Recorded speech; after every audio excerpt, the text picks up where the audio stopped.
which hopefully is interesting for everyone. And then I will talk about the future, where MPLS will be one day. So while this happens, the reason why I'm here is because I used to be on the IESG as one of the routing area directors for the IETF, and my special interest was to try to get the IETF community to reach out to other areas in the world and not just be North America and Europe. I did a lot of work with China and Japan, but also started to come to South America and to talk at LACNIC, and now this.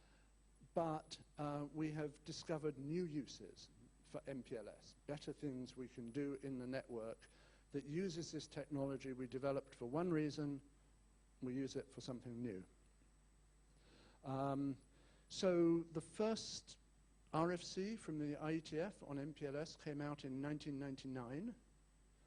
So we're almost 20 years of MPLS now. In fact, if you go back to the first work done in the IETF on MPLS, we are at 20 years.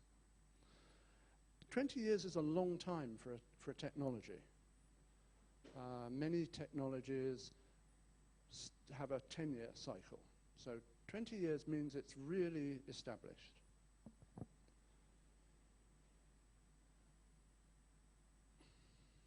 Okay, the data plane, MPLS data plane, it's essentially, it's an encapsulation, just like Ethernet is an encapsulation. It's a very small encapsulation. It's just a 32-bit header. And it consists of 20 bits of label, 3 bits of traffic class, a label stack bit, and we'll come back to that, and a TTL. The TTL is just like an IP TTL. It's decremented every hop. And in the network, it's a switching thing just like ATM. Receive a packet with a label, look up the label, incoming interface and incoming label, look it up, it tells you what interface to send out of and what label to use when you send. So there's a little example that an IP packet comes in to an MPLS router, it puts a label on it, here label 7, and when 7 arrives here, this router can look it up and say 7, I know what to do with that, I change the label to 3 and send it out. And when it arrives here, this one says, oh, 3, I know what to do with that, I take the label off and forward the packet. So it's at the data plane, it's very simple.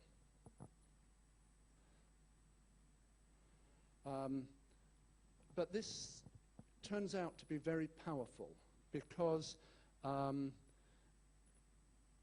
the simple operation that you can perform, push a label, add a new label, swap and forward, or pop, take it off and continue.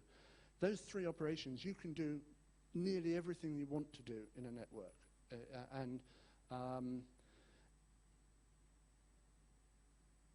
Essentially, once you've decided what label to put on a packet, you have decided the path that packet will take through the network. So you've selected the path, and we call that a label switch path. As with all encapsulations, you can encapsulate repeatedly. And with MPLS, that generates what we call a label stack. Many occurrences of this label, and then when you get the bottom one, that's what the stack bit is for. The S bit says, I'm at the bottom now, what comes afterwards is not MPLS. The label stacking, this multiple encapsulation, allows you to do many clever things like tunnels and to identify different applications. So we can do aggregation, we can do traffic engineering, we can do virtual routers, all sorts of technologies, just by stacking labels. And one other thing we can do is give labels special meaning. So not just forwarding, but we can have labels that have special purposes. If you see this label, this is what you must do. So maybe the most obvious example is router alert. If you see this label, don't forward it, send it up to the control plane. And that's useful for things like OAM. Okay. So we've done data plane. There's a control plane for MPLS. And the purpose of the control plane is to tell a router what label to include in a packet, how to process a packet which has a label. So the router needs to know when you see a packet with label X, you must do the following things. So the control plane's job is to install the state in the data plane. The labels are normally chosen by the downstream router, and it uses the control plane to advertise, if you want me to send traffic this way, please put this label on it. So the normal advertisement is, here's a prefix and a label. If you want traffic to go to this prefix, use this label. Then when the packet arrives, the router just looks up the label and says, okay, it's for that prefix, I know what to do. And if you start all the way at one end of the network saying, for this prefix, use this label, all the way across, you get the sequence of labels to use to go across the network. That mode of operation, starting from the endpoint, is called downstream label allocation, because the egress has advertised all the way up. We do have a mode called upstream label allocation, and that's really useful on multi-access links. So on a multi-access link, you have a packet that goes onto the link with a label, and it arrives at many routers because it's multi-access. They all have to understand that label in the same way. If you use downstream allocation, they will all have a different meaning. So we can use upstream allocation where the sender of the packet says, this is what I mean by this label. And then it works. Okay, so control plane protocols are basically, their job is to talk about labels, to make sure all the routers understand the same thing. You could do this just as well with a management plane. And we can have many arguments about, is there a difference between control plane and management plane? Since SDN is big and exciting now, we should look at a management plane approach and say, is there a difference between management plane and SDN? SDN is used to program from central controller to program the network. Management plane is used to program from central controller to the network. So maybe it's all very similar. Okay, so I have a few slides about control planes. Okay, quick check. Am I talking too fast? Okay, good. There are a few key control plane protocols for MPLS. The first one to talk about is LDP, Label Distribution Protocol. And this protocol was designed to install labels to match the IGP forwarding state. So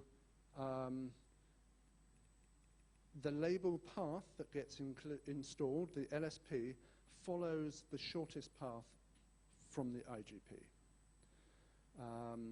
And really, what this creates is a destination-based tree, because just like shortest path first, all the packets converge to the destination, so they all come in together. And each router is advertising upstream saying, to get to this prefix, use this label. And it advertises on many interfaces. So the packets come in to the router, and the router now knows to forward onwards towards the destination. LDP it runs over TCP. So each adjacency between a pair of routers is running an LDP session over TCP to communicate and install the state. And each LDP speaker advertises a label and the forwarding equivalence class for that label. And an FEC could be just an address, or it could be a prefix, or it could be a set of prefixes. Basically, what it means is all of the packets that are to be handled in the same way. That's why equivalence. And they're all given one label, because that label will define the way to forward the packet. So when a router receives a packet, an IP-addressed packet, it can look it up, just like it would look it up for IP forwarding, but it looks it up in a different table, says, this address matches this forwarding equivalence class, so I put this label on the packet and send it.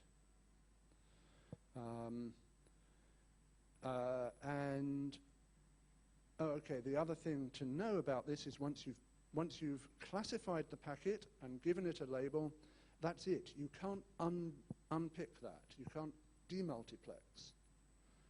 So until you take the label off and look at the IP address again, you're in MPLS and you're forwarding all those packets the same way.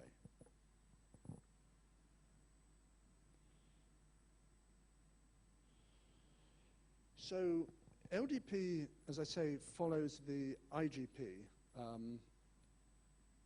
The other thing we want to be able to do is traffic engineer.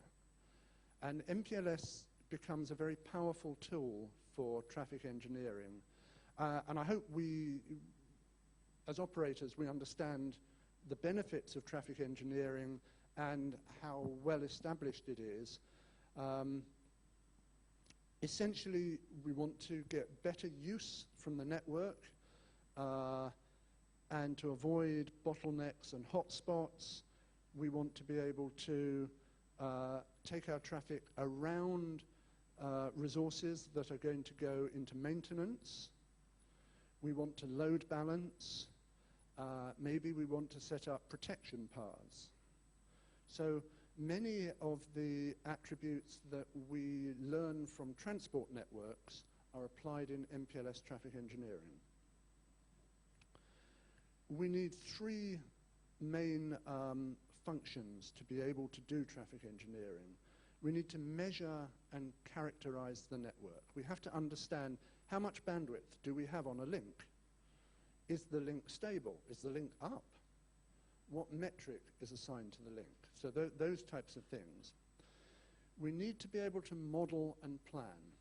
Traffic engineering only works if you understand what your traffic matrix is, what the demands are now and what the demands will be, and if you look at the whole of the network.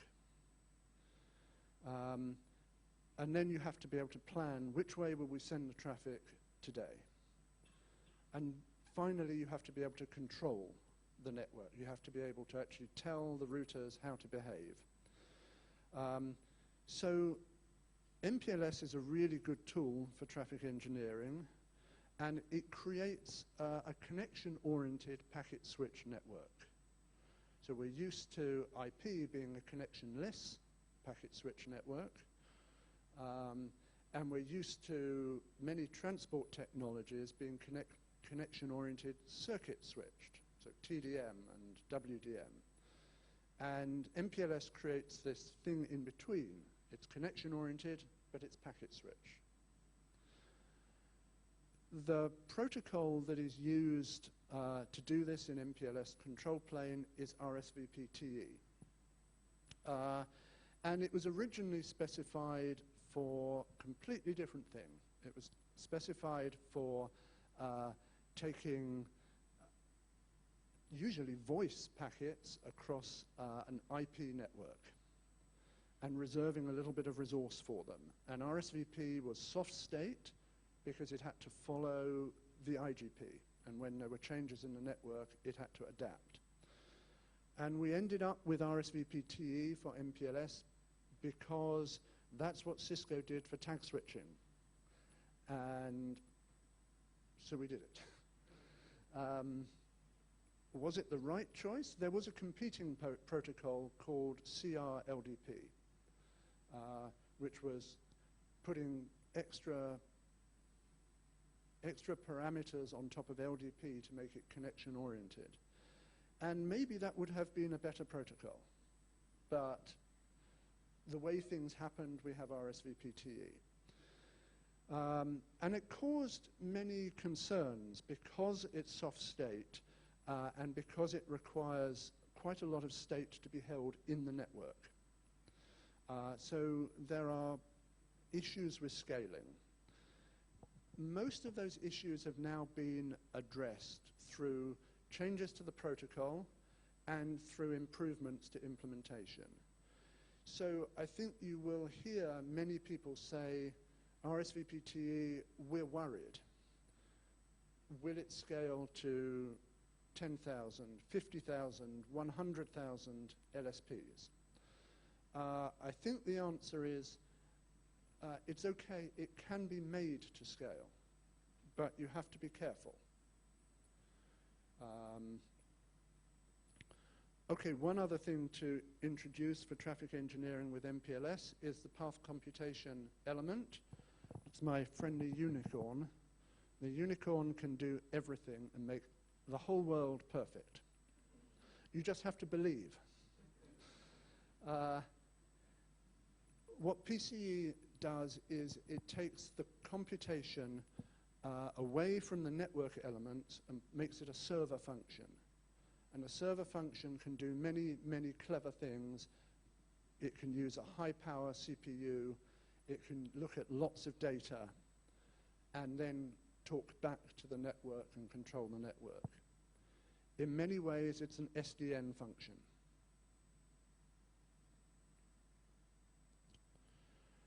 Okay, the other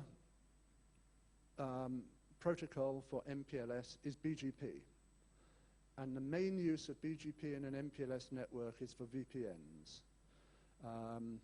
So the BGP is running, it is iBGP, it's running between the PEs, and it's exchanging information about what VPN do you access through this PE, and what prefixes in that VPN do you access through this PE, and what label should you use if you want to access the VPN.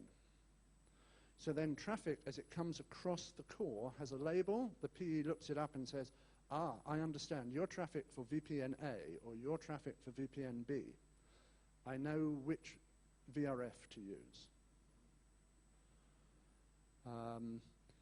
So additionally, you may get special cases like here at PE1 where there are two VPN sites for the same VPN.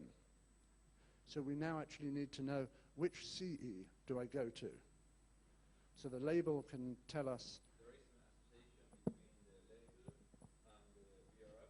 Yes, yes. The main configuration of the router, I suppose. Well, so you can do it through configuration, but the router can just generate the label and advertises in BGP, says, for this VRF, use this label. So when the traffic comes with the label, the router knows, okay, it means this VRF. And then usually, well, you have to carry this traffic across the core. So you could carry it in an LDP LSP that's just targeting traffic to the destination PE, or you could traffic engineer across the core and use an RSVP-TE tunnel across the core.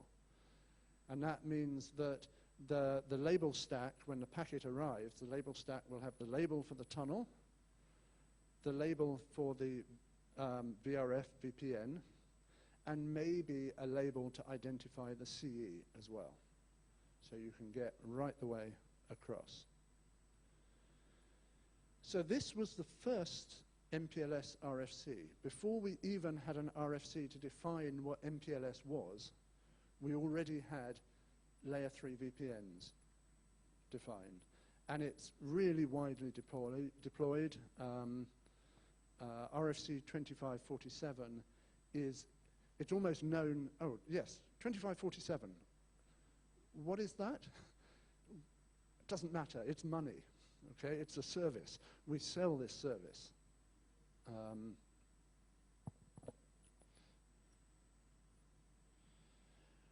Okay, so that was all the core basic stuff. And then time passed and features were added. This is a way that successful technologies are often affected. You have something really good and engineers add things to it. They get excited. They have a problem. They solve it with what they have. They go to the toolbox. Oh, MPLS, we'll use that. So many, many new applications made little changes to the control plane. Fortunately, the data plane, not much changed. The data plane is so simple, you can't change it. But the control planes make many features, and I'm going to run through a slide for each of these. The pseudo wire is really a virtual private wire. It's an MPLS tunnel that pretends to be a circuit of some other technology. So it's a layer inversion. It's providing Ethernet connectivity over a packet switch network, or TDM connectivity over a packet switch network. And there are really three components. There are the access connections. So the link between the CE and the PE, that's a real physical link of the technology that we are trying to connect. So it's a TDM link or something like that.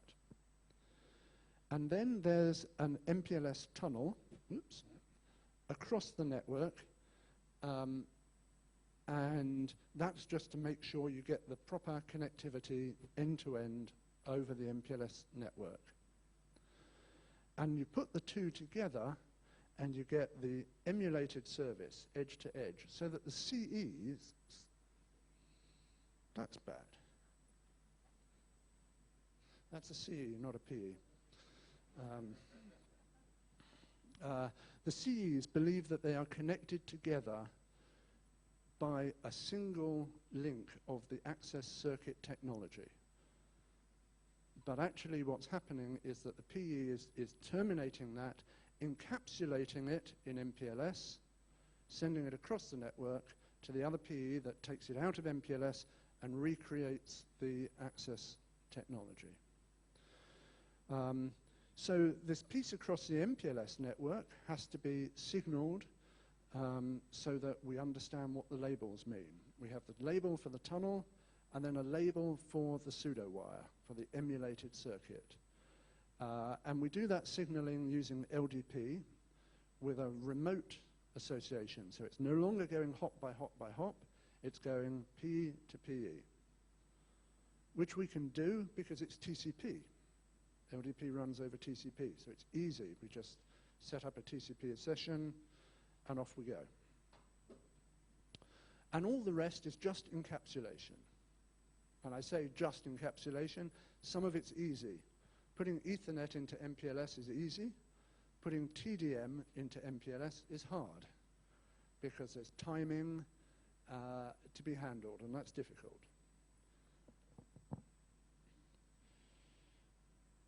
It's a really simple service, and it's very important. It's one of the biggest things you sell. The difference between this silver wire and VPN is only the protocol you run above this, or is there another difference? This is almost a political question. I would say, my personal opinion, is that the difference is that pseudowire is a layer inversion. VPN is normal layering. But also, I suppose, pseudowire is a point-to-point. VPN is more of a mesh. However, nice however, Layer 2 VPN. Layer 2 VPN is achieved using a mesh of pseudowires. Because Layer 2 VPN, you're connecting Layer 2 sites over a Layer 3, Layer 2.5 network. So it's an inversion. So you use pseudowire, but you patch all the pseudowires together as a VPN. So one of the, well, in the Layer 3 VPN case, I said that you could use RSVPTE or LDP across the network, and you use BGP to exchange the reachability. So here, we're using, I've written MPLS tunnel.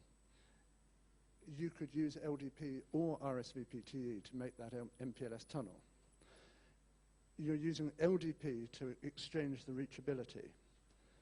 But then if you do an EVPN, we talk about EVPN later, EVPN uses BGP for the connectivity. So I think the real answer is it all depends. It depends what service you're trying to deliver, exactly what service, and then what your preference is for the technology in the network.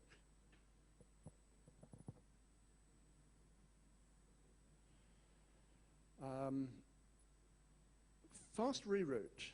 My personal opinion of fast reroute is that it's a dangerous mess and should be avoided. However, it provides a really important function.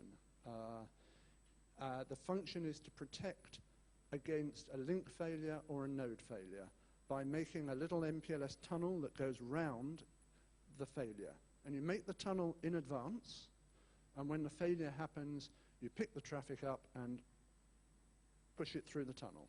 So it goes round not the shortest path, and you can do this before the IGP heals, so it's very quick, switch over, and off you go. The problem is that it's very hard, well, it's time-consuming and messy to configure. If you wanted to protect every link and every node in your network with fast reroute, there'd be a lot of planning and a lot of complexity. So it's typically used to protect important pieces, key pieces, maybe inter-AS links or hotspots that you know are likely to fail, or maybe links to your very valuable customer. It's made more complicated by the fact that there are two different modes of operation. You can make a tunnel for each LSP that you're protecting, or you can make a tunnel for all LSPs that travel down one link. They're both valid approaches, but they don't interoperate, so you have to select and configure what you're doing.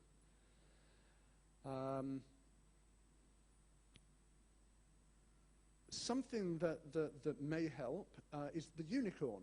The unicorn can come along and save the world again. The determining where to put your bypass LSP tunnels is a computation problem. The PCE unicorn does computation. So you can plan offline in advance exactly what protection you want and then use PCE to put that protection in place. That's a little bit towards the future, but we know it can be done.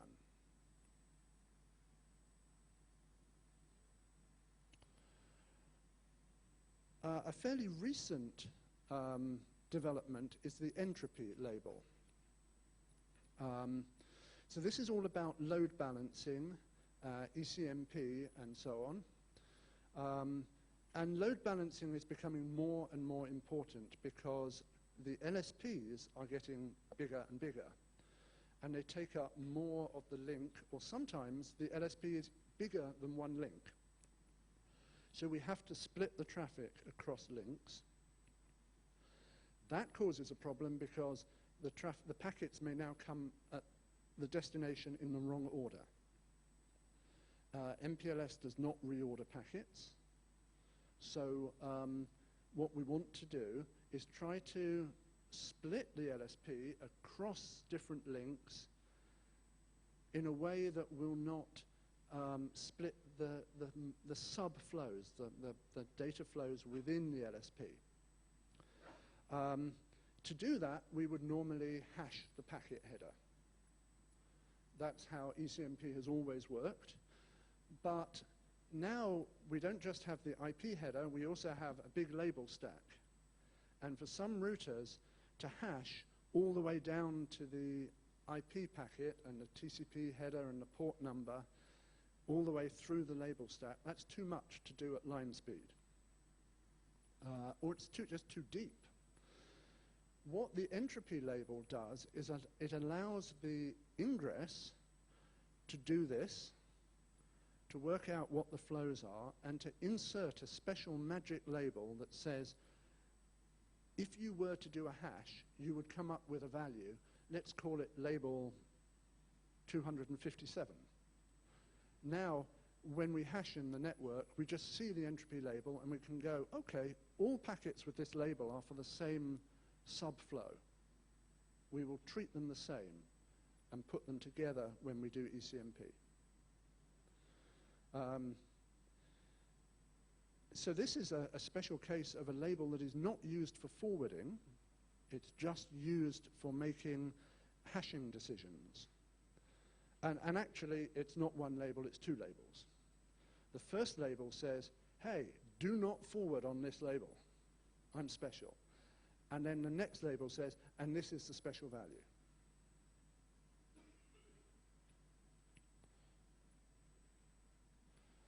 Okay, so there's also some OAM.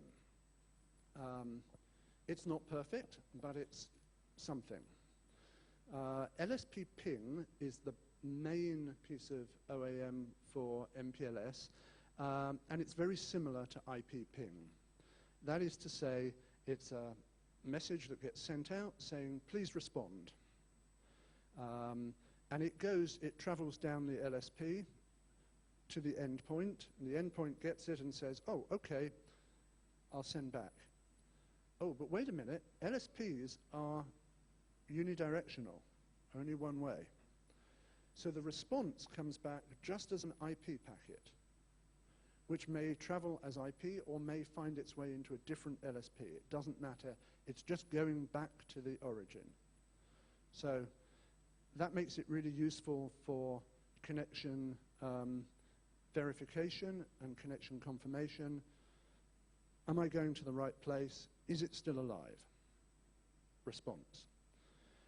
You can also use it for trace route just by setting the TTL.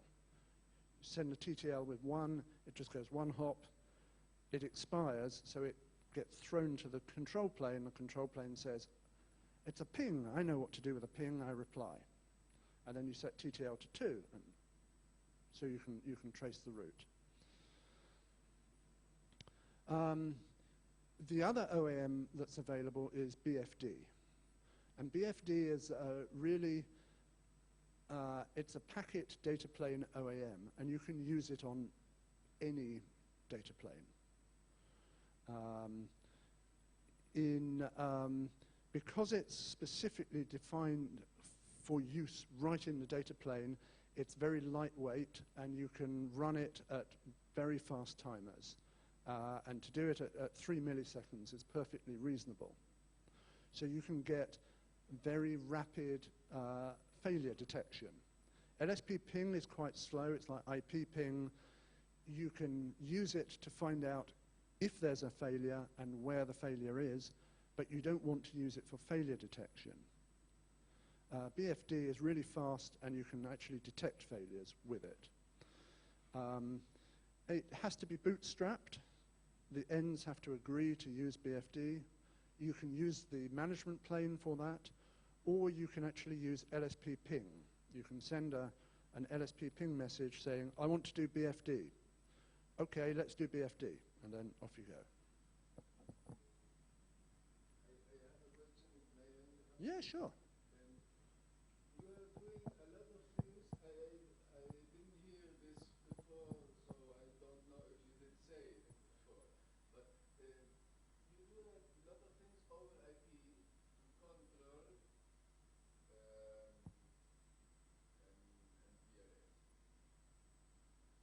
Do you have this IP connection over MPLS? So you have this, or do you have a channel that every time is open to pass IP packets? And how do you pass IP packets? How do you pass the IP packets exactly over the same circuit you are controlling? Because if IP goes here and MPLS goes the other way, the control isn't exact. Right, and that's really good, because in a couple of slides' time I have the answer to that. But in summary, when you are controlling, it's actually, it may be better just, you want your control traffic to get there. You don't care how it gets there. When you are monitoring, it's very important that the monitoring traffic goes exactly the same way. So when you do something like LSP ping, it's very important that the packet goes into the LSP and follows the LSP. But when you do the LSP ping reply, you don't care how that reply comes. It's just to get there. Yes, but if you use a protocol like BGP to announce reachability, that has to fall if a circuit goes down, and the IP packets should be routed the same way the data packets.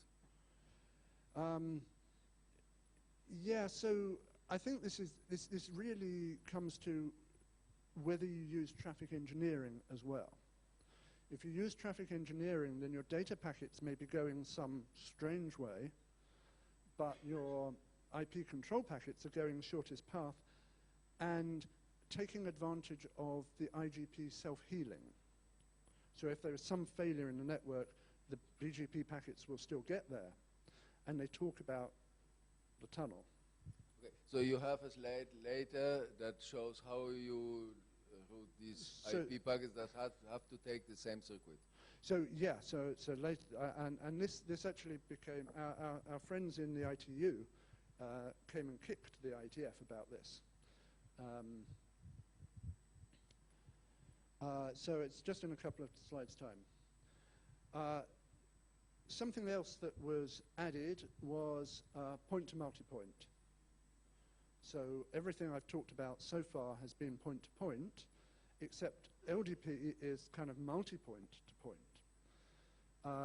We recognize that being able to send, it's kind of multicast traffic. It's sourced to multiple destinations was important. So LDP has this added, and it becomes multi-point to multi-point in LDP. In RSVPTE, it becomes a distribution tree, and you can control manually, because it's traffic engineering, how that works, or you can just let it creatively happen. And that becomes useful for content distribution and for multicast VPNs. I don't see it being used as a replacement for multicast itself. You could do, but I just don't see it, I don't see that happening. All right, and now MPLS-TP. MPLS-TP was a bit of a road crash. If you want to talk to me off the record somewhere else, as Eric's at the back there laughing, if you want to talk to me off the record, I will tell you lots of painful details about politics. But here, basically, what happened was two standards organizations decided to work on the same technology for the same function. And the result was two solutions, which nobody wants. You don't want two solutions in your network. The vendors don't want to implement two solutions. It was ugly. What it was trying to do was define a transport network operator's view of MPLS. And if you're a transport operator, you really do switching. You are very familiar with a mindset for operating the network. It's a connection-oriented view of the network. You have expectations of high availability and protection switching.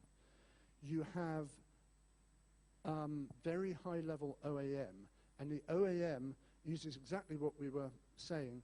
The packets must follow the circuit. You know, in some technologies, OAM is the circuit operating. If you're using WDM, the OAM is the circuit.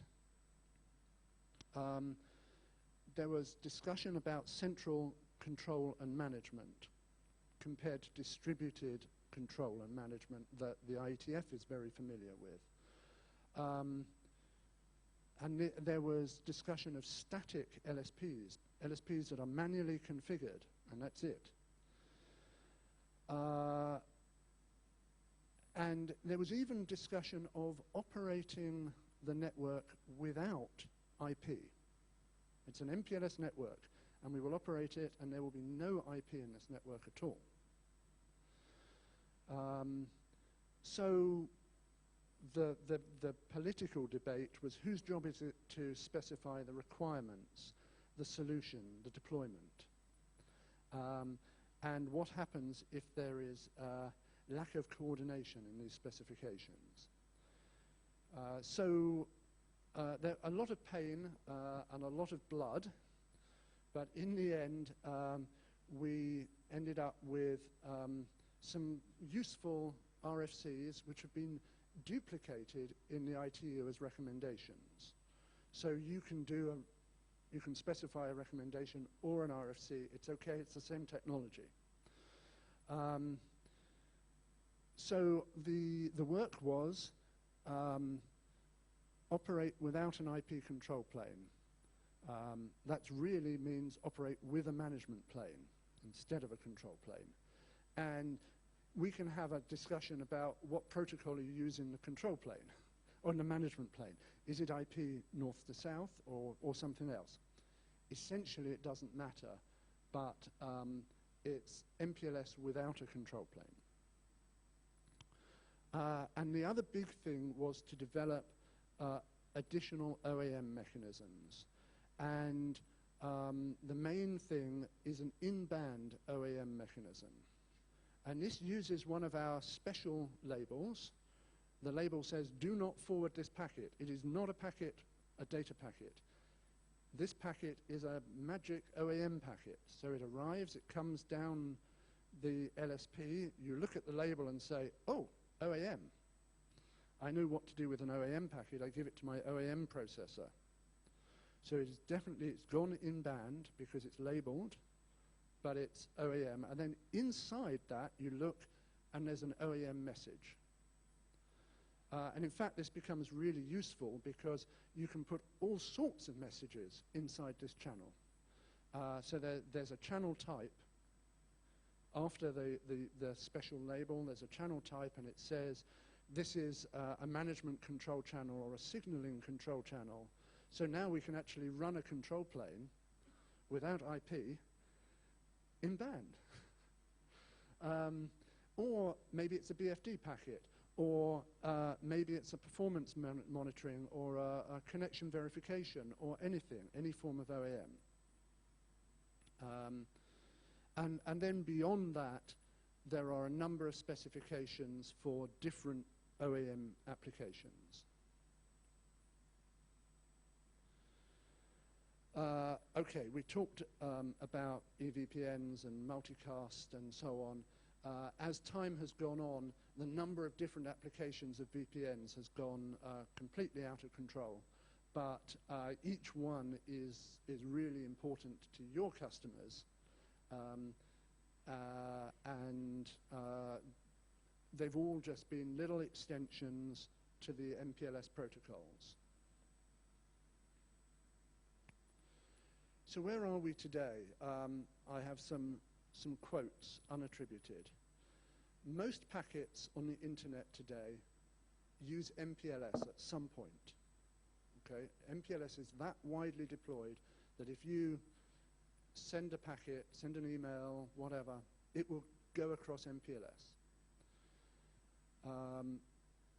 Router vendors who do not implement MPLS are really in trouble.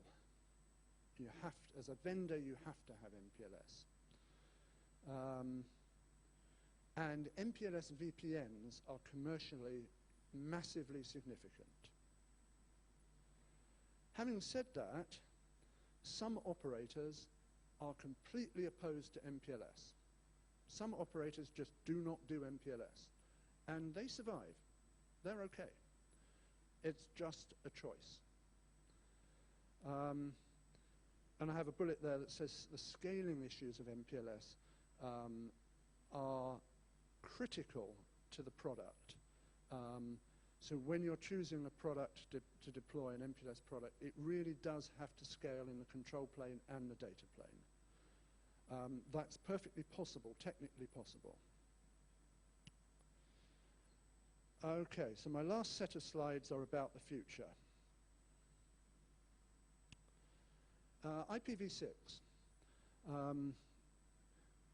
MPLS does not care what protocol it carries. Okay, that's part of the M, the multi-protocol, is I'm MPLS, I can carry anything. It's just encapsulation.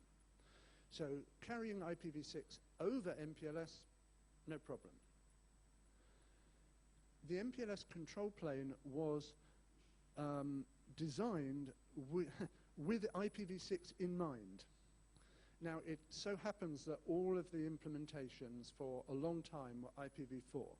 So all the bugs got ironed out of the protocol spec and the implementation for v4. But we've come back and revisited v6. It needed a little fixing in the protocol specs, a little fixing in the implementation. But a lot of interoperability has been done. It works. Now, it's not clear to me whether we have many IPv6 control planes today in the field, because the network, the control plane network, is a well-known controlled size. It can use a private address space. v4 will do for now. But also, I know that the future will be that everybody is running v6 inside their networks, v6 addresses for their private address space for their network. And my view is MPLS is ready, so you could do that. Security, that's interesting. Yeah, okay, I can do that. Okay, security in MPLS networks is mainly about who has access to the control plane. Is the control plane itself secure, and is the data plane secure? So the main thing, just like making your IGP safe, is don't let people in, okay? ACLs. But then the control planes themselves have got security, and that's been developed and pushed. LDP and BGP are over TCP, so easy to secure well. RSVP TE is a bit like the IGPs, and you secure it hop by hop. Data plane security has largely been neglected or left up to the application, the user. So IPsec end-to-end over MPLS. But we are doing some experimentation at the moment with MPLS security as well, a bit like MACsec, but for MPLS. I keep using SDN. MPLS keeps showing up as a candidate for SDN control. There are lots of protocols that can be used, but my favorite PCE unicorn is the key to SDN in an MPLS world. Lots of work in the PCE working group in the IETF, lots of work in the SDN research group in the IRTF. Lots going on there, and pretty much everybody is now seeing PCE as a core component of SDN for MPLS. Service function chaining is a bit of NFV work, and it's all about making packets go off path to take in functions that have been virtualized in a data center. We used to do bump in the wire, dedicated hardware. Now we can put that function somewhere else, but we have to make the packet go. And there are MPLS, basically BGP MPLS solutions to divert the packet. Segment routing. Segment routing is, in an MPLS sense, just using the MPLS data plane in a different way. So I have a little example for segment routing. Segment routing is like source routing. You put on the packet, you put a whole series of hops.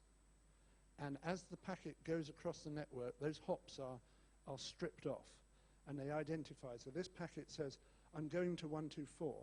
You get there, strip the label off, and say, oh, go to 93. Get there, strip the label off, go to 317. So if you go right the way back into IP, originally IP had an option for source routing. This has kind of reinvented it. It's done it in a really nice way that says the label stack may get very big. That's bad.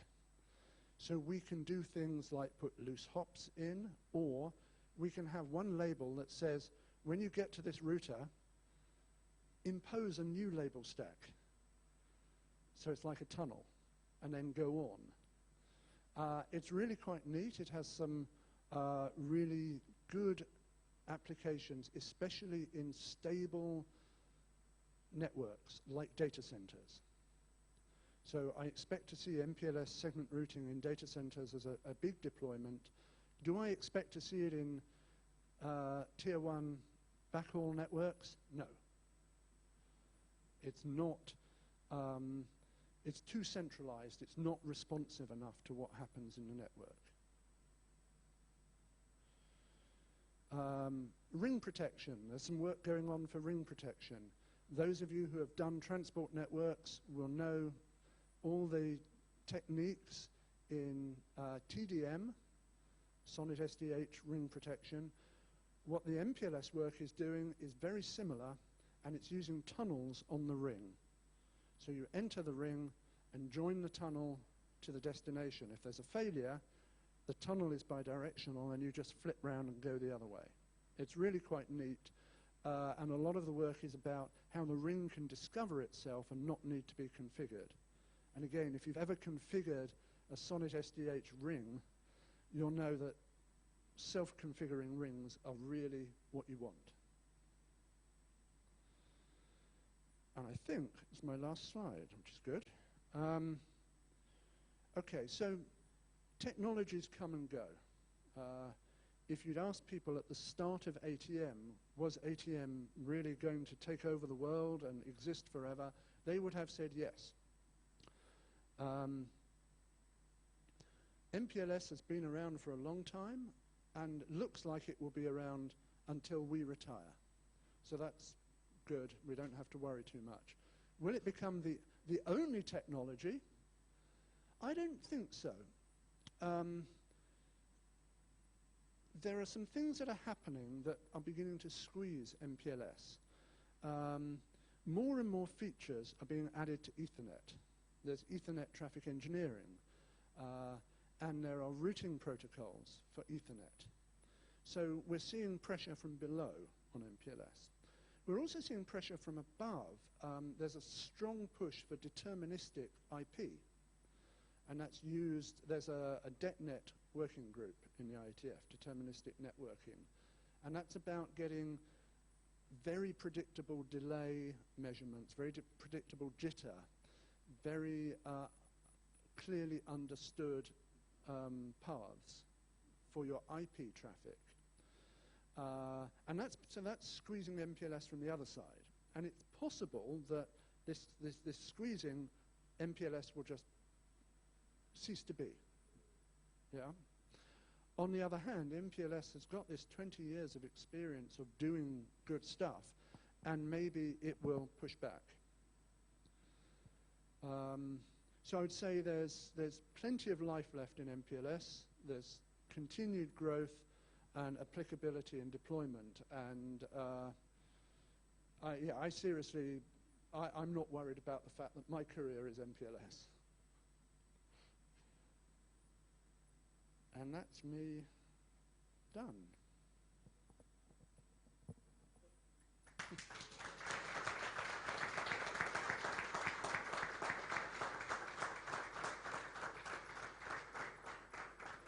If you do have questions or you come back, I know the slides are posted. If you do come back and think, oh, I wish I'd asked this, then just send me an email, okay?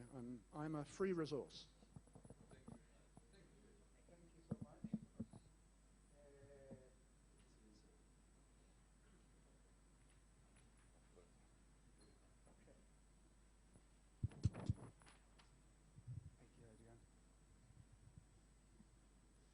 Bueno, pasamos a la...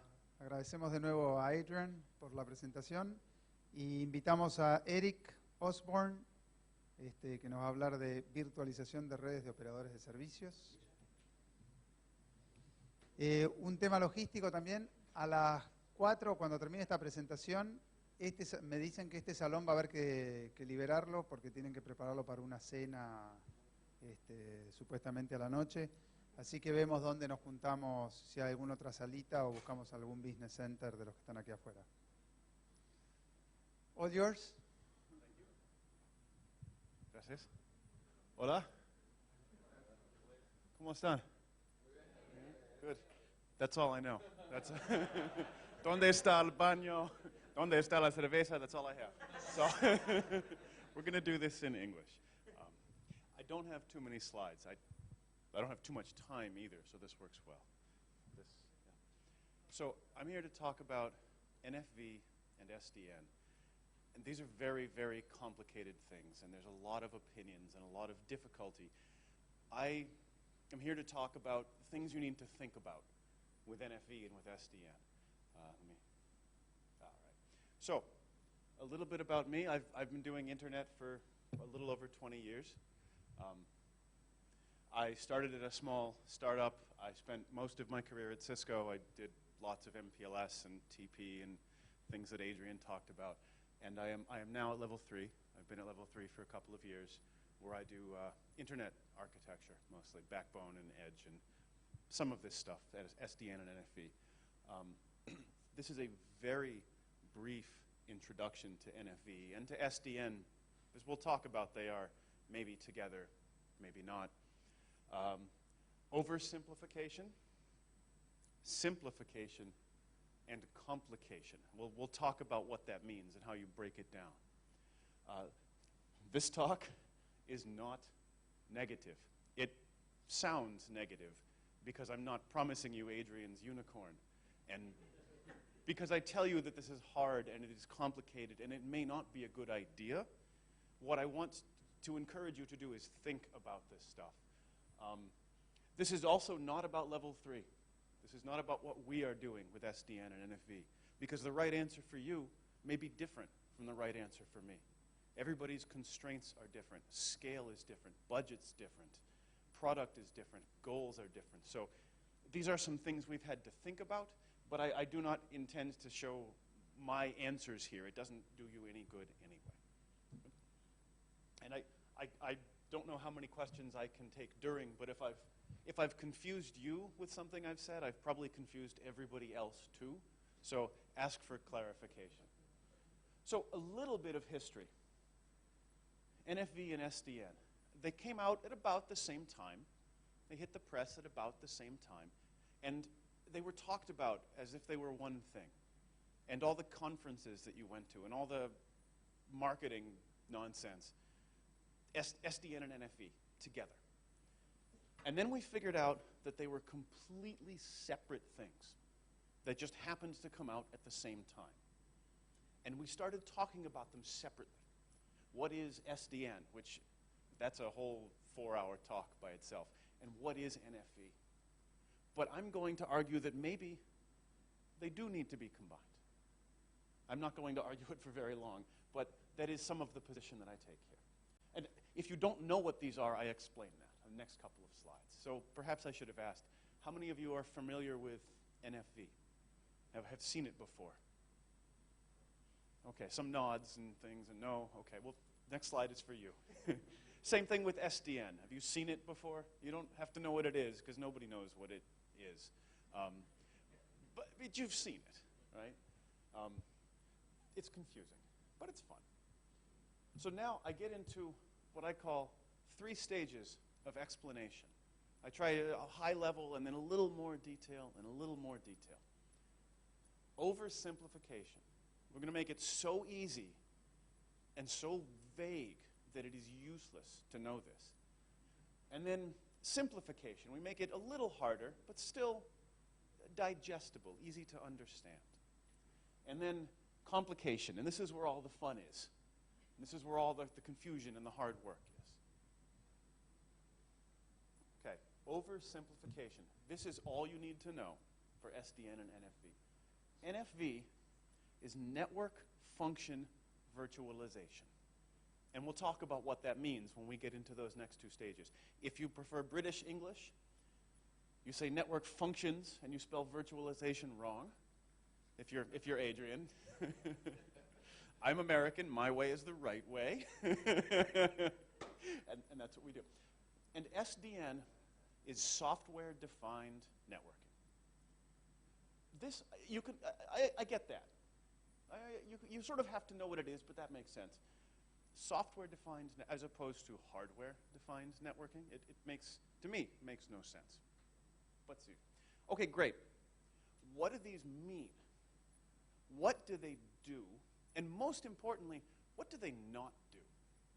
If you have something new for me and you can't tell me what it's bad at, then you don't understand it. I think the same is true of here, especially of SDN.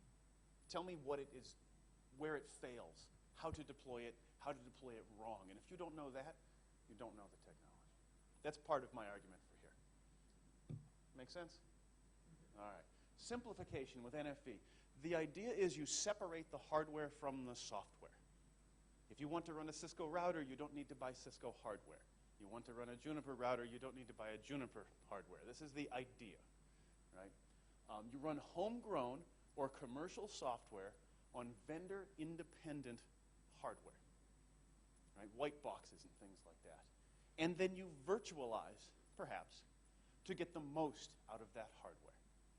The important part is that line at the bottom, because that has driven a lot of the way people think about NFV. You take what worked for computing, right? EC2, Amazon is the classic example of virtualization. And if it was good for computers, it must be good for networking. Because what's a router? It's a Linux box with IP tables and a bunch of interfaces, right? So you take what works for computing and you use it for the network. And this is the premise behind NFV. Good to bad, well, you make up your own mind. So, SDN, drilling down one more. there is no one definition. Nobody can tell you what it does not do. This is my, 2 lines.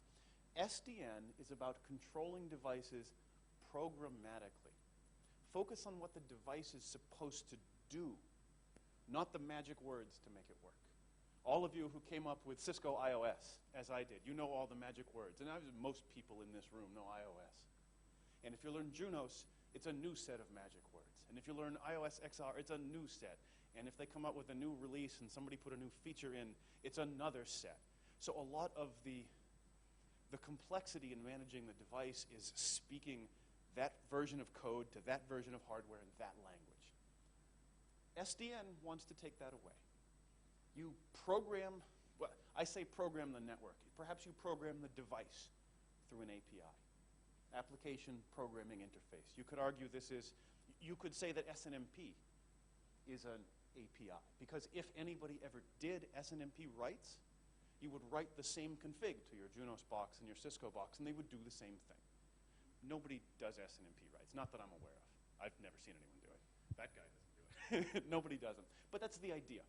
Netconf is perhaps the new cool way to do this, and it is pretty cool. But that's the idea. And again, take what worked for computing. Again, EC2, you have an API. You can start up a VM with some Python calls. Take what worked for computing and use it for the network. And my argument is that that may not be the right approach. And it's up to you to think about whether it's right for you. Now let's talk about the complicated part. Any questions? Quick questions, clarifications so far? Good? Okay. Okay, how do you define network function? What is a network function? IP router is probably a network function, yeah? Packets come in, we think about them, and packets go out. Firewall, sounds like a network function. Packets come in, we think more about them. Maybe we think about the session, and then the packets go out. A NAT box is probably a network function. Packets go in, and they come out with a different name. WAN accelerator, okay, maybe. Right? If it's TCP aware, maybe, but what if it's application aware? What about a session border controller? Is that a network function? That terminates one thing and originates another. Isn't that a host? What about a CDN? Right? CDN is just a very complicated file server. Is it a network function? What about DNS? DNS is not a network function. But what about a web server, right? But you see, you can sneak up on absurdity here. So what is a network function, and what is not a network function? Tell me what if this is not NFV. And then we can start to understand where it fits. So this is one of the complications around NFV.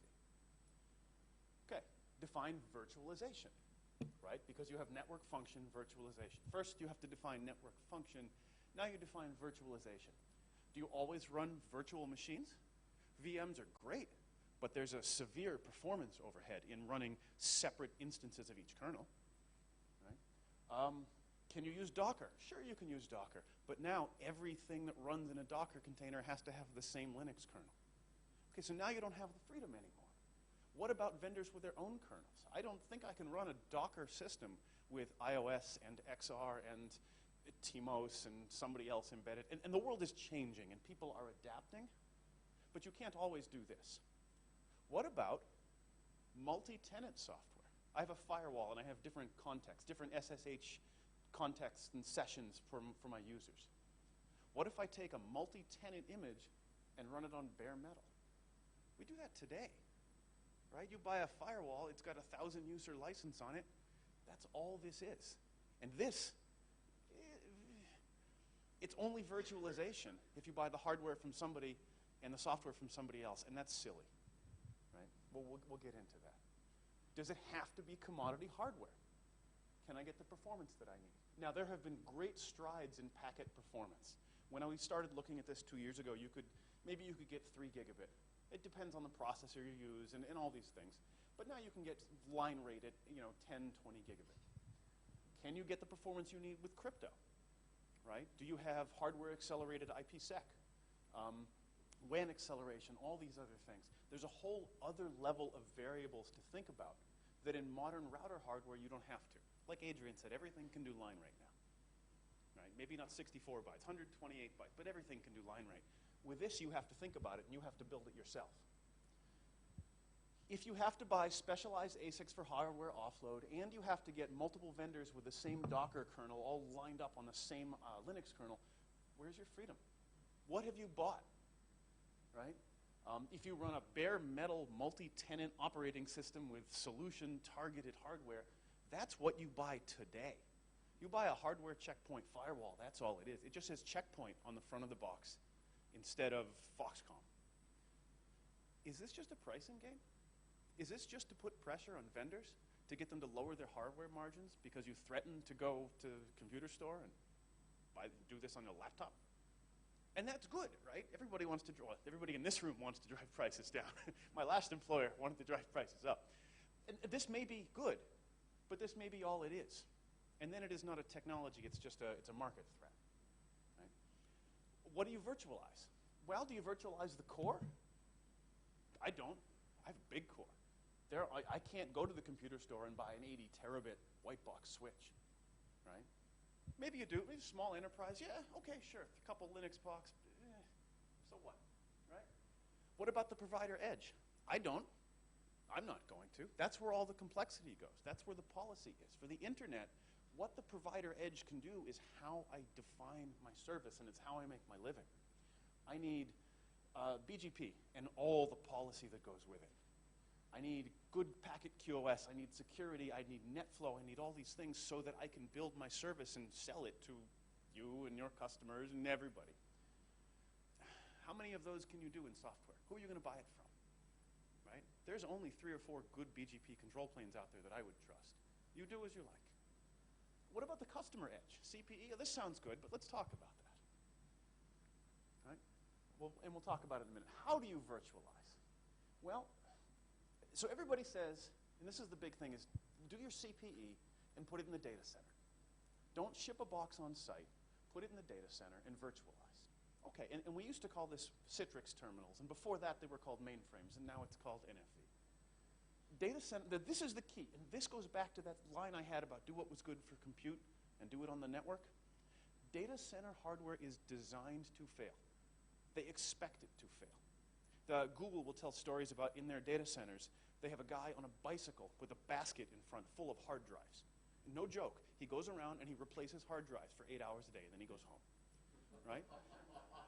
Because it's supposed to be cheap junk. Because if it's a Hadoop cluster and you lose one worker, it doesn't matter. Next man up, right? Guy falls down, next man up, right? CPE, you don't want to do that. If you lose your virtual CPE, that's bad because it's hard to replicate. Now you have to build hardware-software redundancy. You have to run 2 copies of your CPE. Live, hot standby, warm standby, cold standby. Depends on your SLA. N to 1, N to M, 1 to 1. And you can see your costs doubling just because you have to buy all this stuff. How long can it be down? Do you have to recover in 5 milliseconds, 10 milliseconds, 50 milliseconds? A half a second, 5 seconds? You have to think about this. When you fail, this is big. If you have a WAN accelerator that fails, you want it to fail open. You want the internet to still work even if it's not accelerated. If you have a firewall, you want it to fail closed. Because otherwise you just made a big mistake. So now you have to fail them differently, which means you have to be very careful about watching what's going on and reacting appropriately. Again, not to scare you away, but this is what you have to think about before you decide to do this. Right? Okay. If you have a physical CPE, let's say you offer 4 services. We offer managed CPEs, I'm sure many of you do. And we offer firewall and voice and this other stuff. If you have a physical CPE, you have a set of devices on the customer premise, right?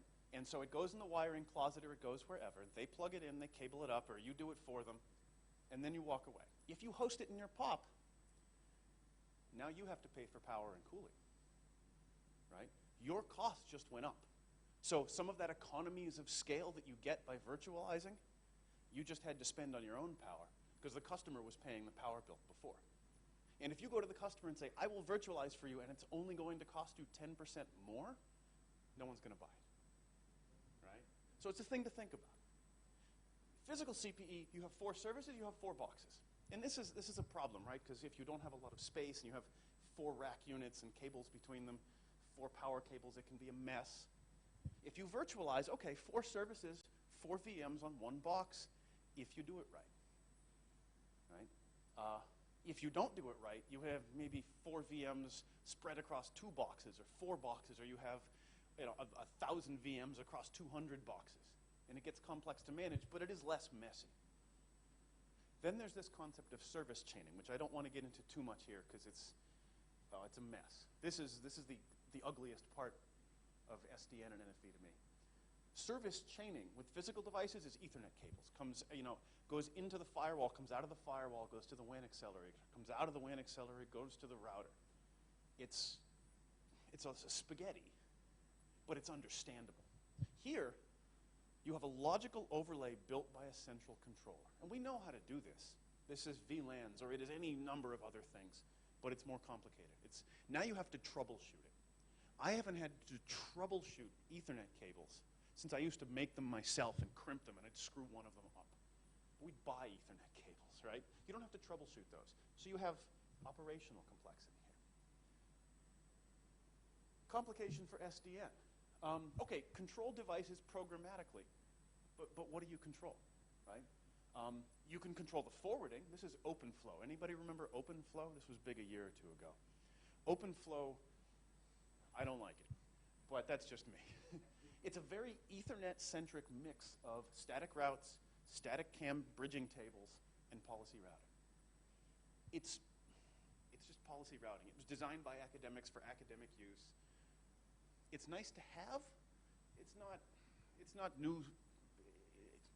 It's not new solar energy. It's nothing phenomenal, but it's nice to have. Do you control the configuration? This is what I was talking about with SNMP puts and netconf and yang. This is good stuff. I like this stuff. I think it has some real applicability. But now you have to wait for a model to be developed before you can talk to your devices. And if they talk to other models, so you have a VPN model that talks to your LDP model and to your BGP model, now you need 3 models, and they all have to work together before you can do anything. It's a lot of prerequisites. Now, if you have a really big network and you're willing to do this investment once, maybe it works. If you're a small enterprise, it's probably not worth it, right? And SDN means other things to other people, too. This is what I think SDN really is. You have 2 clouds. You have the controller, and you have the network. Now, today, this is your NOC. This is engineering. These are people. And they're not perfect, and they make mistakes, and they get tired, and they make typos. But we've had 25 years to figure out how to work with this environment. We have tools that do some of this. We have, there's all kinds of things, and everybody has homegrown things and all this stuff. Controller with SDN and network. In the middle, I should have taken Adrian's slide and put the unicorn here. What this says is flawless magic. If your controller doesn't talk to your network, because this is not a well-developed interface and we're not really sure how it's going to fail, that makes me nervous. I might do this someday. I don't want to be first. Not in this sense. Right? Now, there's always some host that talk to some network. You always have NMS. You always have everybody has written an expect script to talk to a Cisco router. Right? It's a rite of passage into your network engineering journey. But this vision of flawless magic terrifies me. Because if you can't tell me how it's going to break, you don't know anything about it. So SDN requires a central controller to decide what to do, to configure the network, and to audit. The lower you go in the TCP reference model, the harder this is to do. Programming BGP to say, okay, turn up this neighbor and that thing, that's one thing.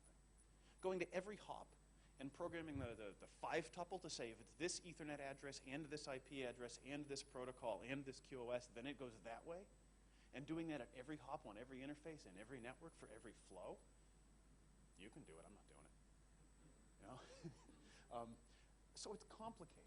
It's great for academics because they don't have big networks, and if they go wrong, nobody cares.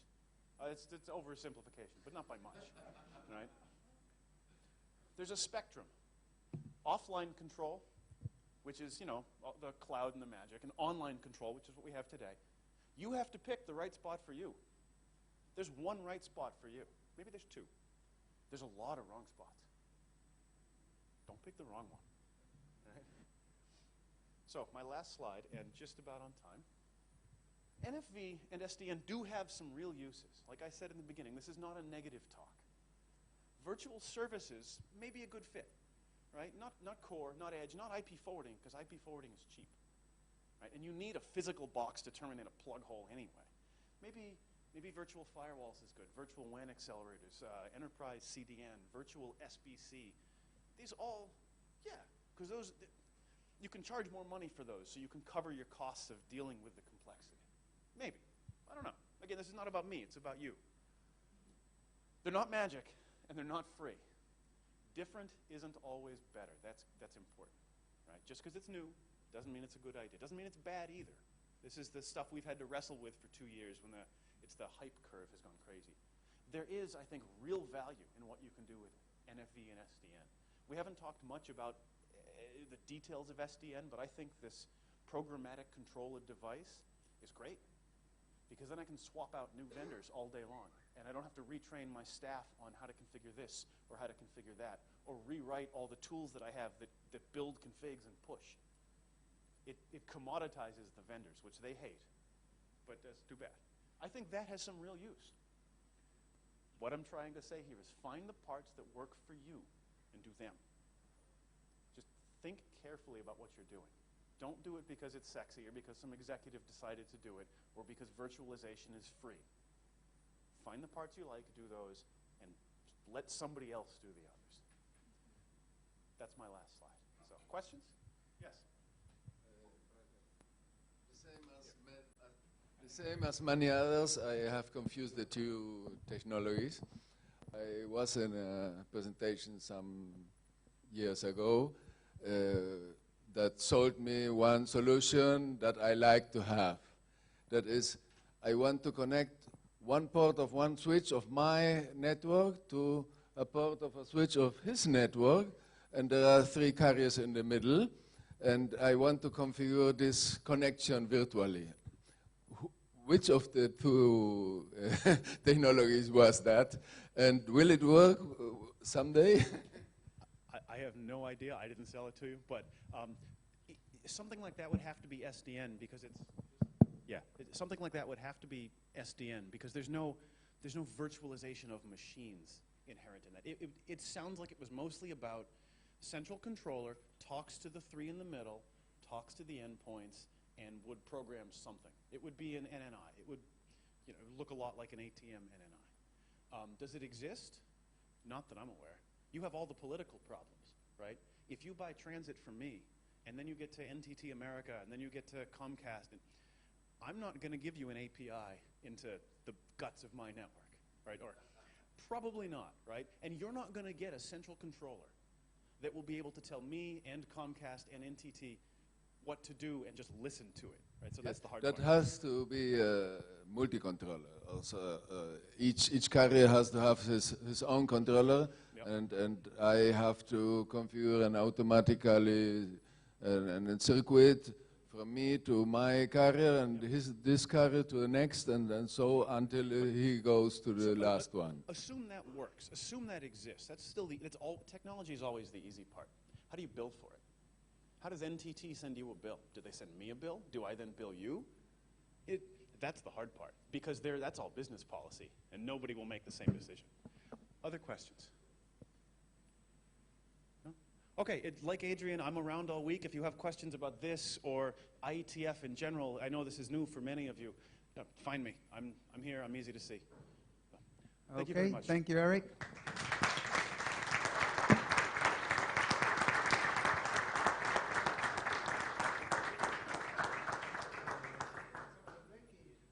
Bueno, hacemos un break ahora, liberamos la sala y ahí afuera nos vemos dónde nos juntamos.